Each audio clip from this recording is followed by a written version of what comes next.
Okay, I'm going to write a few of the misconceptions that I've seen American preppers have down in the description. I've told several Australians of these and they just laughed. So I'll give you a rundown on how the real world scenario with rainwater is. First of all, you need guttering. Now that guttering needs to be on a slight slant, just a very gentle one along the edge of the roof.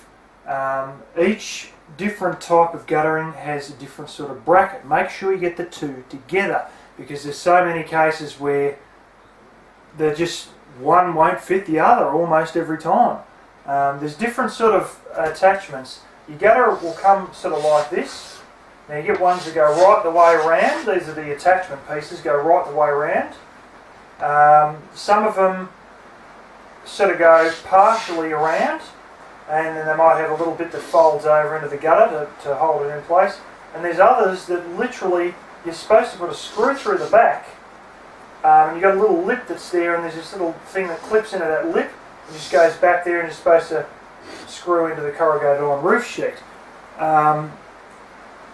And yeah, I'll go through a few of the things that you need to have. You've got to have a solid wall tank. Don't go using the IBCs that are partially clear. I even had an IBC that was like painted or had a layer of white on it.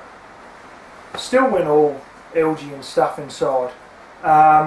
You've got to have one that's solid colour right through the width of the plastic tank, or have a steel tank or have a concrete tank. Don't really recommend concrete tanks. Sometimes they get cracks in them and they really don't like the ground moving underneath, which won't be a problem in sandy areas but will be a problem in clay areas. The second thing is you've got to keep your gutters reasonably clean. Every 6 months or so, 9 months, whatever, get up there and get the leaves out of them, because it just bogs up all the pipes and whatnot. We have the pipes generally run an angle down the side of the building into a tank, and the tank, steel ones won't, the plastic ones here are built this way. They have a little piece you can pop out which is mesh, and there's like 4 screws that, and it just sort of sits in, put the screws in. When you want to clean it out, you either take the screws out and tap it on the ground. You can pick them out by hand and then vacuum it, but whatever you want to do.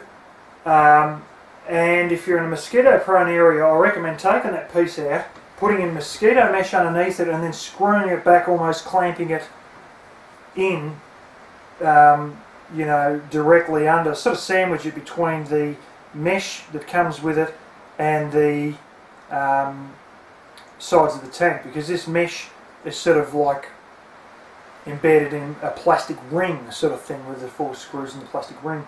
And also with your overflow, you might want to put a connector on a 90-degree bend, and when you get that 90-degree bend, also put a bit of mosquito mesh over. If that really worries you. Over here, it doesn't really seem to happen as often as you'd expect it to, but it will in the smaller tanks. But the bigger ones, you never really seem to see it happen in the mosquito larvae. We call them wrigglers.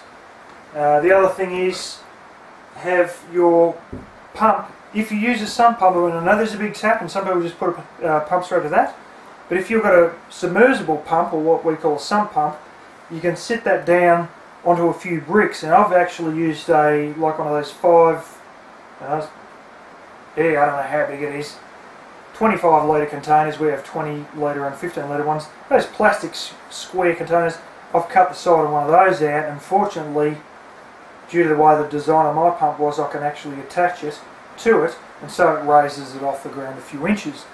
The reason being, there gets a bit of dirt on your roof which seems to get its way into the tank, and it'll sit on the bottom. There's not much you can do about it, but there's only a very small amount of dirt that you do get. But it is an idea, if you've got a submersible pump, to raise it off the bottom a little bit to avoid any unnecessary dirt entering that pump.